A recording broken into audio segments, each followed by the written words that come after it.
Hello students. So in the previous lecture, yesterday's lecture, we derived the homogeneous equation and we also derived the separate lines from the homogeneous equation. Now आज का lecture, before we start the theorem, I just want to give you some important formulas जो हमारे derivation में base नहीं करते, derivation का part नहीं है, but without these formulas you cannot solve the numerical and neither you can solve the next theorem. The heading for this part will be auxiliary equation. अभी auxiliary equation मतलब क्या है and how are we supposed to derive that? Just देखते जाओ मैं क्या करता हूं. Assume that we have a homogeneous equation of the form. Now I'll divide this entire equation by x square. तो what do I get? a plus 2h xy upon x square मतलब एक x cancel हो गया मतलब बचा y upon x plus b into y square upon x square मतलब I'll write it as y upon x का bracket square equal to 0. Now I have to make a very important substitution and I know that you also know that substitution. What could be that? Let us substitute y upon x as m. Why? Since y is equal to mx, because when the line passes through origin it is of the form y equal to mx. So ये y upon x is replaced by this equation. So therefore my above equation becomes bm square plus 2hm plus a equal to 0. And this equation is nothing but the auxiliary equation which is derived from the homogeneous equation. Auxiliary का मतलब है helping equation. ये equation आपको chapter के कौन से numerical में use करना है वो बाद में सिखाऊंगा, बट ऑक्सिलरी का मतलब है हेल्पर एंड मेनी क्वेश्चंस जहां पे आपको कैलकुलेशन इजी करना है, आपको कैलकुलेशंस कम करने हैं, तो this equation will definitely help you out. Now if you can observe this equation, this is basically a quadratic equation in terms of m. तो अगर मैंने यहां पे एक अजम्पशन ऐसे किया, let m1 and m2 be the slopes bracket में I'll write roots of the auxiliary equation. तो आपको 11th स्टैंडर्ड के कोई फॉर्मूलेज, 11 छोड़ो 10th स्टैंडर्ड के कोई फॉर्मूलेज याद हैं? अगर x1 और x2 कोई भी एक क्वाड्रेटिक इक्वेशन के रूट्स हैं, तो how do we write the formula of sum of their slopes? It is minus b upon a. तो यहां पे b का काम क्या करेगा? 2h and a का काम कौन करेगा? b. तो it is minus 2h upon b. Do you remember what is the product of the slopes? It is c upon a. तो c मतलब constant and a मतलब ये स्क्वायर वाला कोएफिशिएंट. तो यहां पे c का काम करेगा a and this number a उसका काम करेगा ये वेरिएबल b. तो बेसिकली अगर मुझे कोई भी एक होमोजीनियस इक्वेशन दिया है, उसके जो दो सेपरेट लाइंस रहेंगे, उनके जो स्लोप्स रहेंगे, अगर उन दोनों के स्लोप्स का आपको डायरेक्टली एडिशन या फिर मल्टीप्लीकेशन का नंबर चाहिए, तो you can directly use this equation. And remember my words, these two formulae are very very very important formulas as per your numerical section. And हम लोग आगे जो एक थ्योरम डिराइव करेंगे उसमें भी आपको ये फॉर्मूलेज डेफिनेटली यूज होंगे. And along with this formula और एक फॉर्मूला हमारे 10th स्टैंडर्ड के सिलेबस का, the difference of the roots, उसका square is equal to the addition का bracket square minus 4 times the product, that is m1 multiplied by m2. ये formula का application बहुत लिमिटेड है, ऑक्सिलरी का एप्लीकेशन भी बहुत लिमिटेड है, but these two formulae are very very very very important. जितना इंपॉर्टेंट ये होमोजीनियस इक्वेशन है उतना ही इंपॉर्टेंट आपको ये फॉर्मूला लगेगा.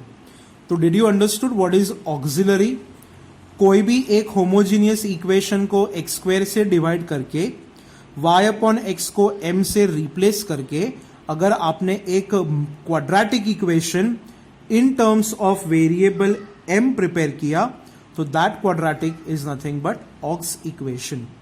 AUX ऑक्स मतलब auxiliary. Okay. Hi everyone. In the previous lecture we started with the chapter of pair of straight lines and उसमें हम लोग ने एक थ्योरम देखा था homogeneous equation which is a combined equation, a joint equation of two lines which is passing through origin.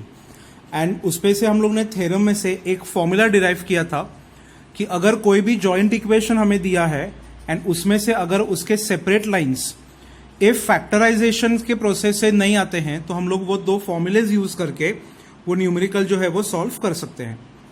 Now today's lecture I will be giving you one more theorem of this chapter जिसमें हम लोग अगर दो separate lines का एक combined equation मतलब अगर हमें होमोजीनियस इक्वेशन दिया है तो उन दो इक्वेशंस का हमें एंगल निकालना है. मतलब if the lines intersect each other which are given by the homogeneous equation, so without finding the separate lines we can find the angle between the lines. आपने 11th स्टैंडर्ड के syllabus में एक formula study किया था in the chapter of lines जहां पे they give you two equations in the form of ax plus by plus c equal to 0 and with the help of the slopes of the lines you calculated the angle between the lines. But यहाँ पे you will get a homogeneous joint equation and directly using the joint equation you have to find the angle. तो वो क्या formula है, क्या technique है, हमें 11th standard का कौन सा रूल यहां पे यूज करना है वो हम लोग सब डिस्कस करते हैं.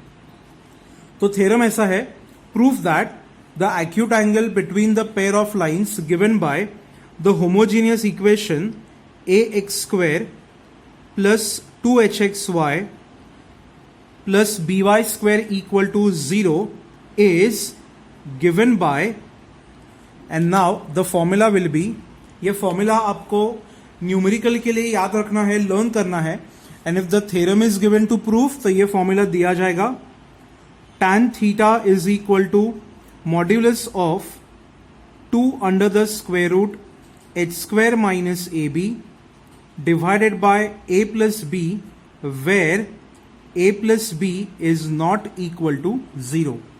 क्योंकि अगर डिनोमिनेटर वैल्यू 0 है तो रेशो हो गया not define and if ratio is not define then tan theta is not define मतलब theta is equal to 90 degree.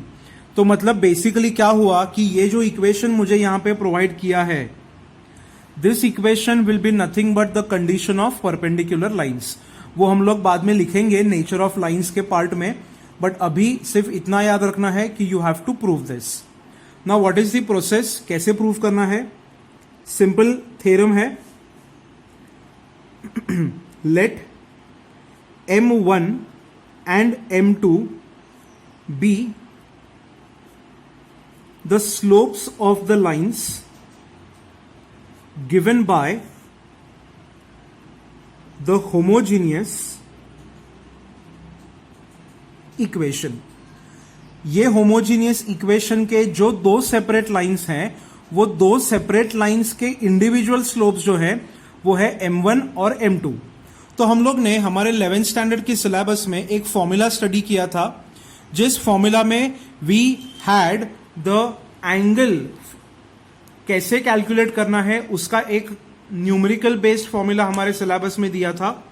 The formula was tan theta is equal to modulus of m1 minus m2 divided by 1 plus m1 m2.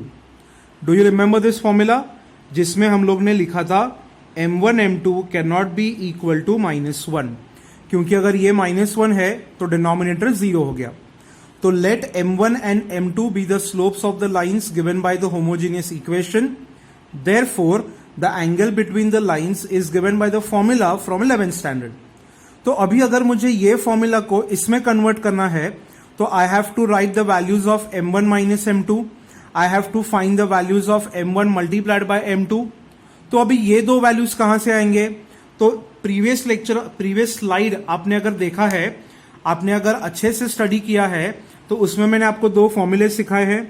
क्या formulas हैं?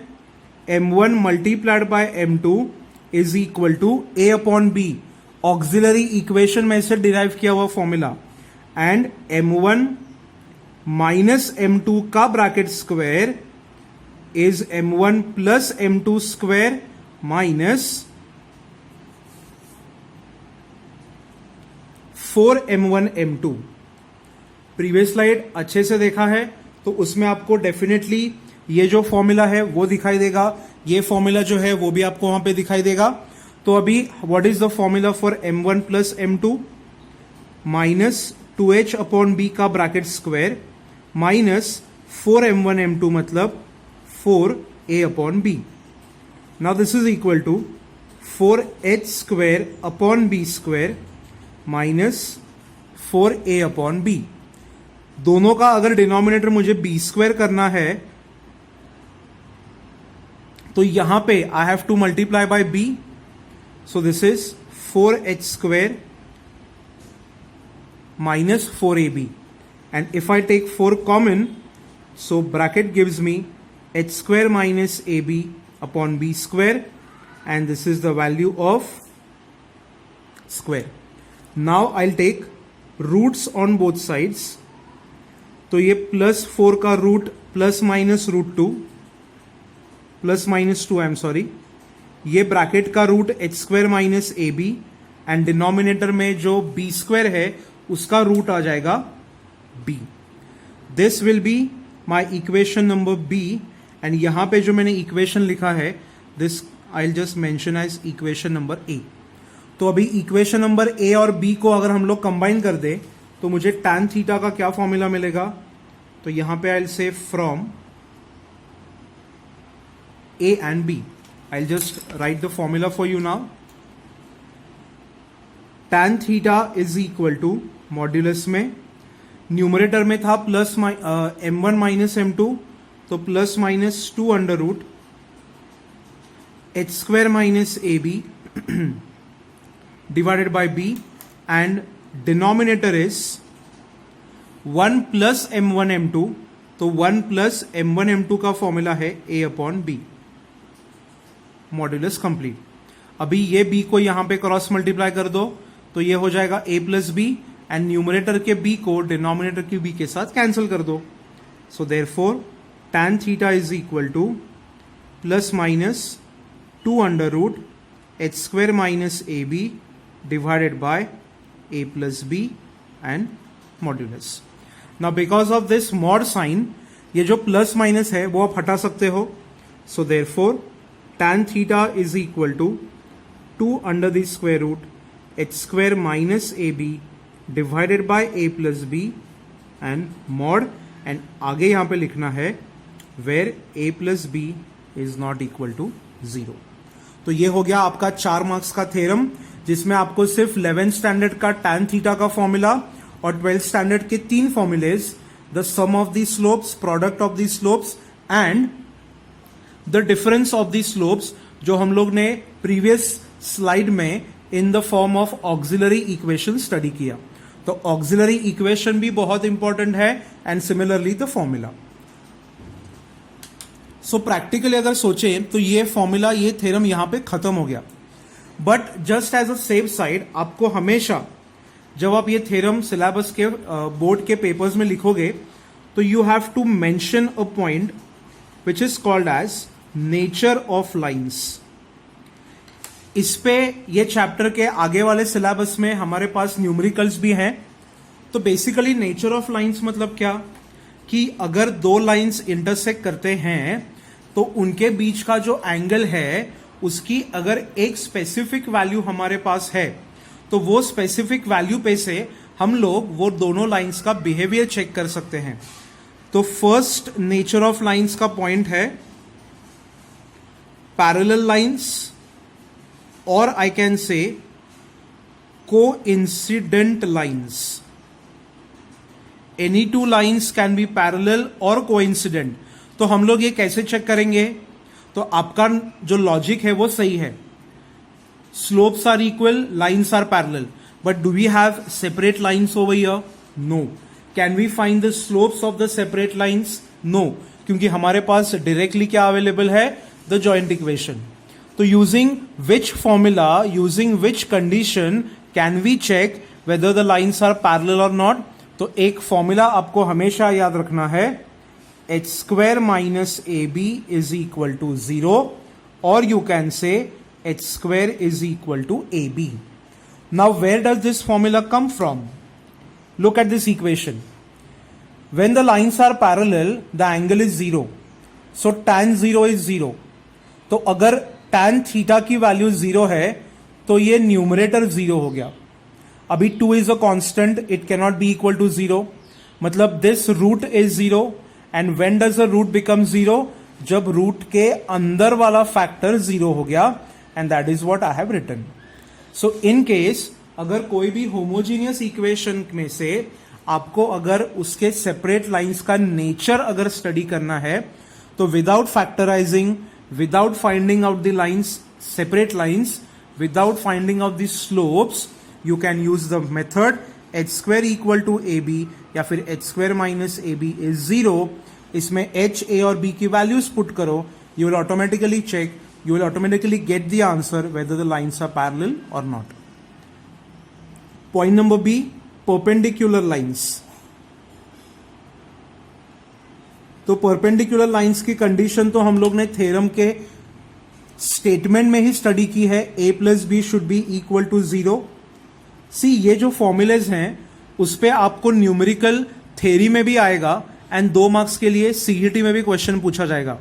मतलब they will give you homogeneous equation and पूछेंगे this homogeneous equation is a pair of lines which are options parallel, perpendicular, intersecting या फिर none of the above.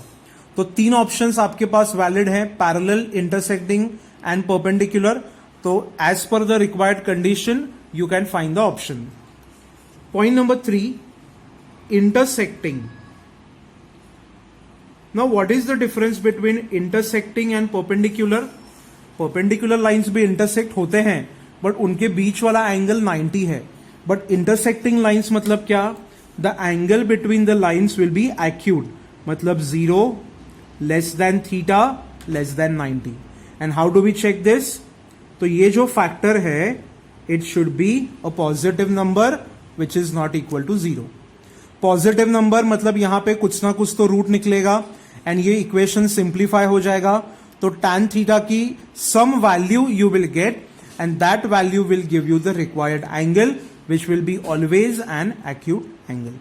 And the fourth and the last condition जो generally आज तक कभी paper में हम लोग ने एक्सपीरियंस नहीं की है, इट इज इमेजिनरी लाइंस.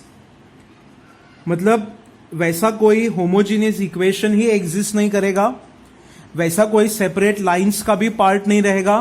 तो इमेजिनरी लाइंस की कंडीशन आप कैसे स्टडी करोगे? तो you have to just mention this point, h square minus A B is negative. मतलब अगर ये रूट के अंदर वाला फैक्टर नेगेटिव है तो उसका रूट नहीं निकलेगा and if root is not possible तो ये लाइंस भी एग्जिस्ट नहीं करेंगे. तो अ वेरी सिंपल 4 कंडीशन का part, parallel, perpendicular, intersecting and fourth one is imaginary lines. समझ में आ रहा है? तो इन केस अगर आपको थ्योरम पूछा है बट आगे नहीं मेंशन किया है कि नेचर ऑफ लाइंस लिखो या फिर कंडीशन ऑफ पैरेलल परपेंडिकुलर लिखो, फिर भी as a good student, as a safe side you have to mention these 4 conditions. So theorem simple है. Exercise number 1 is a combination of 2 parts, homogeneous equation and tan theta. ये chapter में सिर्फ 2 ही exercises है but उसमें variety of questions बहुत ज्यादा है. Each and every question will give you a different logic, different formula, different technique to solve that. तो आपको ये चैप्टर थोड़ा डीपली स्टडी करना पड़ेगा क्योंकि इस पे थ्योरी, सीईटी, जेईई तीनों सेक्शंस में न्यूमेरिकल्स पूछे जाते हैं. तो प्रीवियस स्लाइड मैंने आपको सिखाया व्हाट इज ऑक्सिलरी एंड ये स्लाइड में मैंने आपको बताया what is called as the angle formula. अगर आपको ये एंगल का फॉर्मूला न्यूमेरिकली यूज करना है एंड बाय चांस अगर आप ये फॉर्मूला भूल गए ये वाला, तो आपको पहले दिए गए होमोजीनियस इक्वेशन को फैक्टराइज करना पड़ेगा, दो सेपरेट लाइंस निकालने पड़ेंगे, बाद में उसके स्लोप फाइंड आउट करने पड़ेंगे एंड देन हम लोग ने जो 11th स्टैंडर्ड में फॉर्मूला सीखा था वो यूज करके you can find the angle and that becomes a very lengthy process. Instead ये याद रखो, लर्न करो, you will get the answer. Getting it? Okay.